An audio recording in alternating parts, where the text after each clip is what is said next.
Dan and Amy, a piece by Todd Stern in The Atlantic. Leaving the Paris Agreement would be indefensible. Todd Stern was President Obama's chief climate negotiator. We're expecting an announcement today from President Trump at 2 o'clock. I mean, this cat and mouse game yesterday, he's going to speak. Oh, no, he's not. And then he is. And then Sean Spicer having an audio-only press conference, and now we get the news at 2 o'clock in the Rose Garden, right? Yeah, when we're make the big announcement. We'll be sitting in for Michael Medved at the time, so we'll be covering that ourselves. But Todd Stern writes in The Atlantic, the Paris Agreement is ambitious, universally transparent, and balanced. It brings China, India, and other developing countries fully into the regime. It combines strong aggregate goals with a bottom-up structure in which countries decide their emissions targets for themselves and then continually update those targets on 5-year cycles. Paris boxes no one in. All are urged to aim high, but targets are not legally binding. And it has succeeded with strong U.S. leadership every step of the way. Of course, to extract ourselves from the Paris Agreement would put us in bed with Russia and just a handful of countries not in the international community who have embraced this agreement. Nicaragua and Syria, right? Correct. And so why would the president do this? For more on the topic, we're pleased to be joined by Steve Moore, senior economist for CNN, Wall Street Journal columnist. Steve, thanks for joining us. Appreciate it. Hi, guys. I think you forgot South Africa. I don't think they're part of this. Oh, okay. Thank you. Oh, now it's more credible. There's countries like that. I've been having a hard time because I was on CNN about an hour ago talking about this against 3 liberals, and it's trying to debate this with liberals is like trying to debate religion.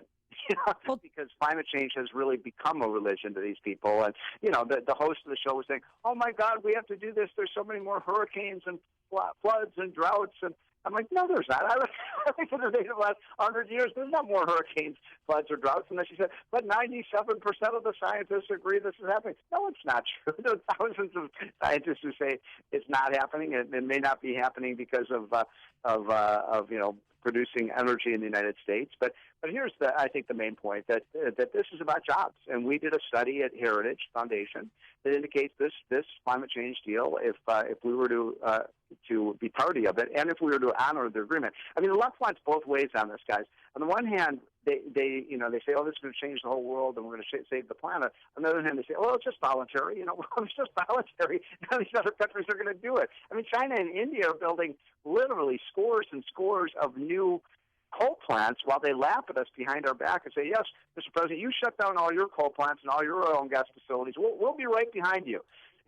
So, all right. So besides pleasing his base, I mean, you have 3 members in his circle that want him to, not leave the Paris climate deal, and that's Rex Tillerson, Ivanka, and Rick Perry. Yep. So why do they want him Rick to Perry, stay in it? Way. Okay, well, what is in it for them, or what are they seeing that we're not seeing? Yeah, I can't understand Rick Perry's argument. I know Rick Perry is a great governor of Texas. I mean, Texas is one of the biggest oil-producing places in the entire planet. I think what's going on here is that you've got, Ivanka and Jared, who I respect greatly. I got to know them during the campaign.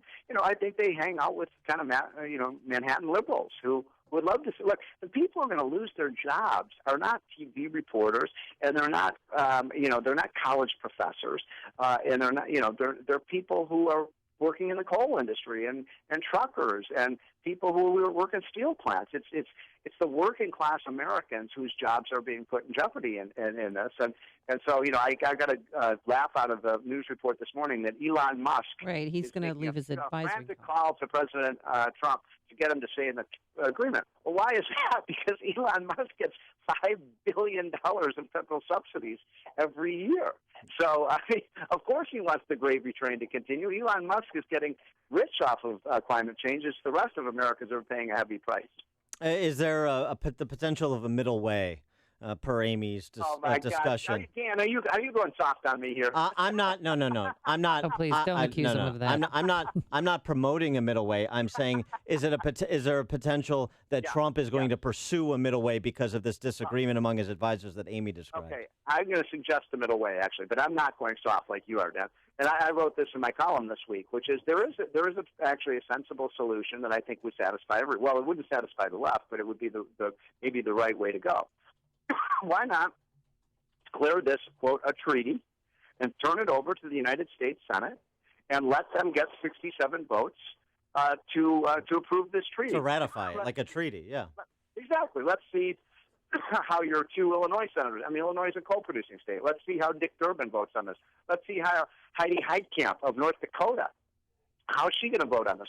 How are the Pennsylvania Democrats going to vote on this? So let's turn it over to the Senate. Let's have responsible, transparent government where all these liberals in the Senate have to stand up and say aye to this. By the way, I think if it went to the Senate, it would fail 90 to 10. Yeah. Really? You really? So what do you think of my middle ground? Well, the idea of abiding the constitutional strictures to have the Senate ratify a treaty, yeah, I think it's always good to, bring back the Constitution, make that relevant again. That's fun, sure. No, I think so, but address the underlying substance of the claim that what this does is make the developing world, India and China, more responsible. It just encourages, it doesn't mandate. And, this is good just to be more energy efficient and responsible with respect to our environment. So what's so bad about that? Well, look, we are becoming more energy efficient. By the way, I bet a lot of your listeners don't know this because most Americans are not aware of it because you'll never read it in the media. But the country that's reduced its carbon emissions the most over the last 7 years, you know what country that is? United States. United States of America. Now, most people are shocked when I tell them that because, again, you're not going to read it in the New York Times. And Dan and Amy, I think you know why it is that we've reduced our carbon emissions. No. Because of fracking? Natural gas. Oh. Natural gas is a wonder fuel. It is clean burning. It is cheap. It's abundant. It's made in America. It's everything you want in a fuel. It creates American jobs. And yet, guess what? The left is against natural gas. Think about it. They're against natural gas, which reduces carbon emissions. They're against nuclear power, which emits no carbon in the atmosphere. The only thing they're for, they're against oil. They're against hydropower. The only thing that they're for is wind and solar power because they're terrible ways and expensive ways of getting electricity. I want to make one other quick point here because, I was on CNN and you live there, Stephen Moore. Yeah, I saw you on CNN about 5,000 times. And when you weren't on CNN, they were quoting you being on CNN earlier. Probably not favorably. But one of the things was Chris, what's his name? Chris Cuomo.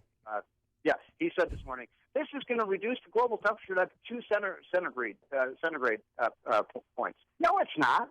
Even if everything went right with this treaty, hold on to your hats, folks. By the year 2100, which is 80 some years from now, do you know how much the global temperature would change? A degree. No, you're way off. Not by a degree, by 0.17 degrees. Oh, 0.17. Let me get this. 17th 100th of a, yeah.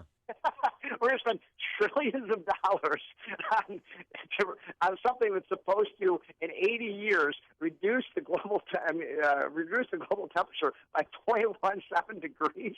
Yeah, what a payoff! What a return on investment, isn't that? The other idea, though, because of the wind and solar that the left is so obsessed about, I've always suggested that we put wind farms and solar panel farms up on the North Shore where you were reared, Steve Moore. Since the lakefront liberals love it so much, let's raise all those multi-million-dollar homes and put solar panels and wind farms up there. What do you think? Well, you know what's interesting is that the left keeps talking wind power.